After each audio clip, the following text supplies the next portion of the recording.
Assalamualaikum warahmatullahi wabarakatuh. Semoga sahabat kami jumpai dalam kondisi sehat walafiat. Amin, ya robbal alamin. Kali ini, mari kita simak pencerahan yang akan disampaikan oleh Kiai Haji Syarif Rahmat.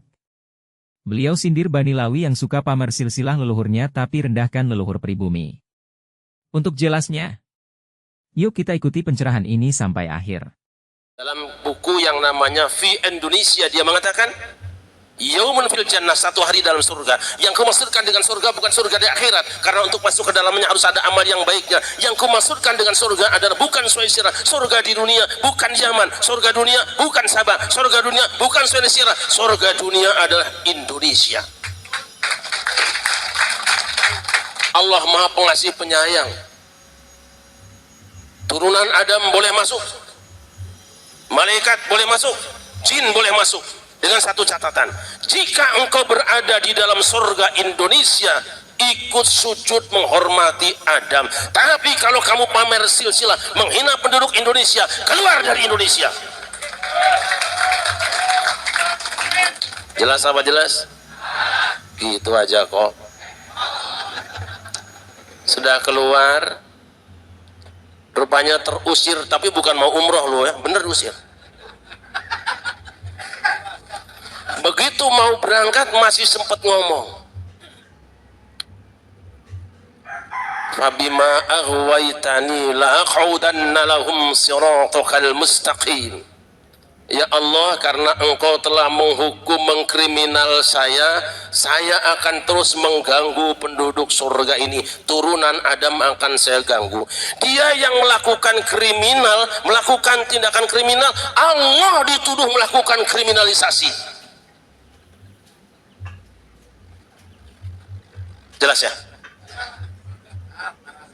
Dia yang melakukan kriminal, dia yang melakukan kejahatan, Allah penegak hukum yang dituduh melakukan kriminalisasi. Itu adalah iblis. Dah, Adam santai saja yang dihina, tenang be. Sekian tahun keluar, berada di luar negeri, pulang. Anehnya iblis bisa masuk ke dalam surga. Kenapa? Ada yang mengatakan bahwa iblis masuk surga itu karena ada kendaraannya ular. Rupanya kelompok ini bisa masuk istana karena ada kendaraan politik yang menampung dia. Maka saya bilang, NU punya politik, awas. Muhammadiyah punya politik, awas. Partai politik mana saja yang kemasukan kelompok ini, jangan didukung.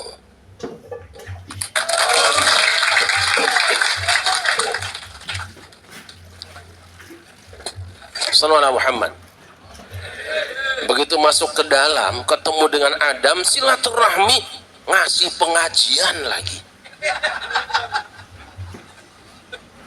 Adam merasa karena dia tamatan luar negeri, sudah pulang dari luar negeri, dianggapnya lebih pinter. Padahal Adam jelas sanad ilmunya langsung dari Allah. Dia bener ilmunya, kok malah ngaji yang gak jelas ilmunya. Karena apa? Dia baca ayat cuma tafsirnya berbeda dengan Adam. Adam memahami firman Allah karena sanadnya mutasil, jelas silsilah ilmunya. Ini dia kan cuma dapat dari YouTube. Mau ayatnya sama, tafsirnya beda. Makanya benar Kiai Iman tadi,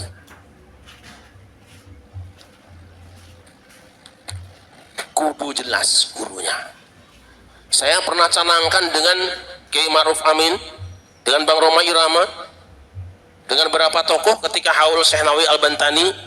Pastikan bahwa referensi keagamaan orang Banten, semua kitab-kitabnya Syekh Nawawi Al-Bantani. Kami juga pernah rapat dengan siapa namanya Bupati Serang, Bu Ratu. Sudah kita rapatkan bahwa kita akan jadikan kitab-kitab Syekh Nawawi Al-Bantani sebagai rujukan bagi orang Islam yang berada di Serang dan sekitarnya. Walaupun sampai sekarang belum selesai, saya tidak tahu apa urusannya, apa sulitnya. Karena pengajian cuma satu pengajian tapi meyakinkan. Adam tertipu, jatuh. Jangan ngundang pengajian model-model dia. Walaupun judulnya ayatnya sama, kitab sucinya sama, tapi kepentingannya berbeda.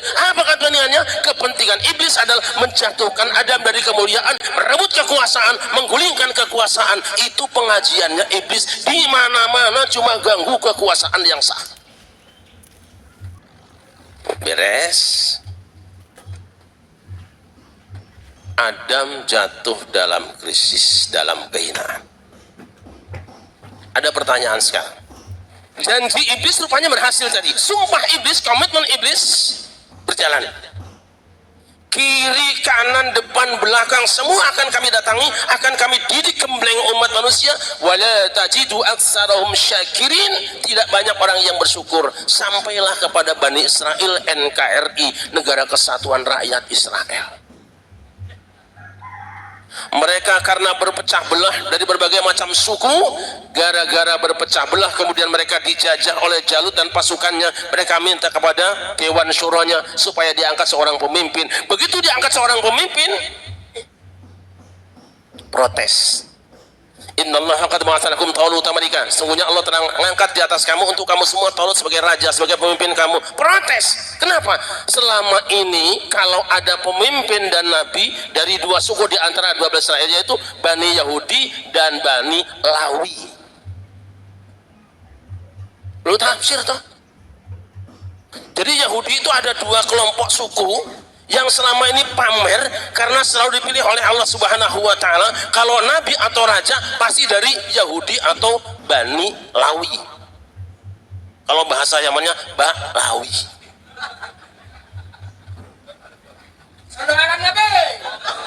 Lu ini tafsir tuh bener ya?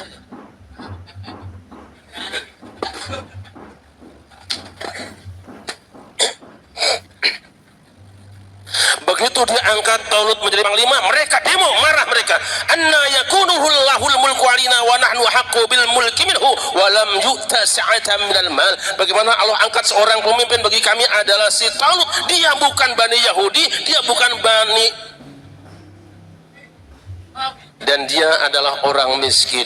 Rupanya tidak boleh jadi ketua organisasi, jadi ada majelis apapun ketuanya kudu dia. Main hadroh juga yang keringetan orang lokalnya, yang nyanyi dia, amplopnya buat dia, itu dia. Makanya hari ini bukan saya anti hadroh, hadroh sudah hebat semua di sini. Kita tampilkan musik klasik apa asli Indonesia hari ini.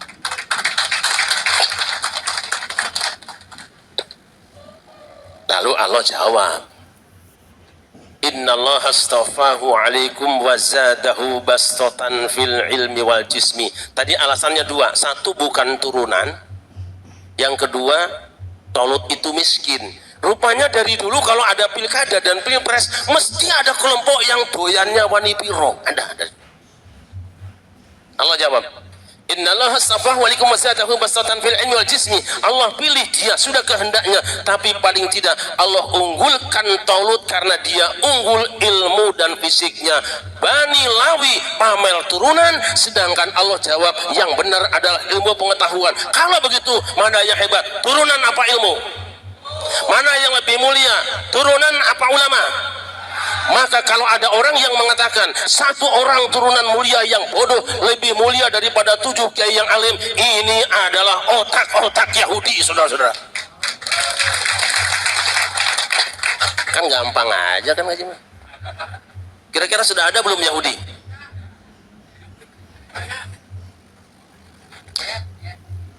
Sallallahu alaihi Muhammad. Dah, kita balik lagi supaya singkat. Adam turun ke bumi, terus punya anak kan. Qabil lahir dengan Ikrimah, Habil dengan Labudah, suruh kawin silang. Ini urusan kawin juga ribet si Qabil nih. Dia nggak mau, katanya nggak sekufu.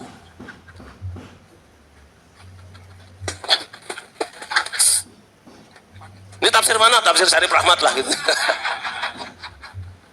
Lo jelek-jelek saya ini datang ke Mesir, ketemu anak saya, ketemu dengan masyayikh. Ada 1-2 syekh yang menyerahkan sanad ilmunya tanpa dites, tanpa diuji. Syarif Rahmat sak sanadnya lewat saya, kata dia.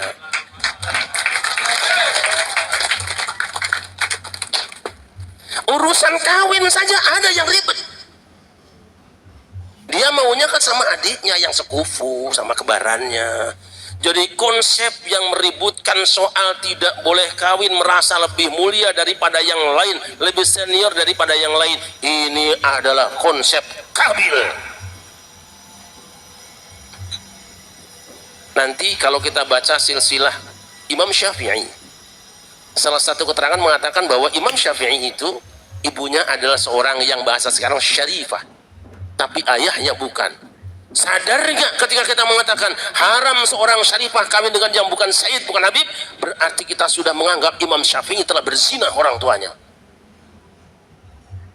Saya punya bukunya itu. Siapa yang kawin dengan yang bukan Sayyid, bukan Habib, maka dia sama dengan berzina. Wallahi, wallahi, ini adalah fatwa sebagiannya pesanan dari Londo, saudara-saudara. Demikianlah sahabatku yang setia, pencerahan dari Kiai Haji Syarif Rahmat. Semoga tercerahkan. Bila sahabatku berkomentar, sampaikan dengan mengutamakan kesopanan. Memilih diksi kata yang baik bagi sahabat yang lain. Wassalamualaikum warahmatullahi wabarakatuh.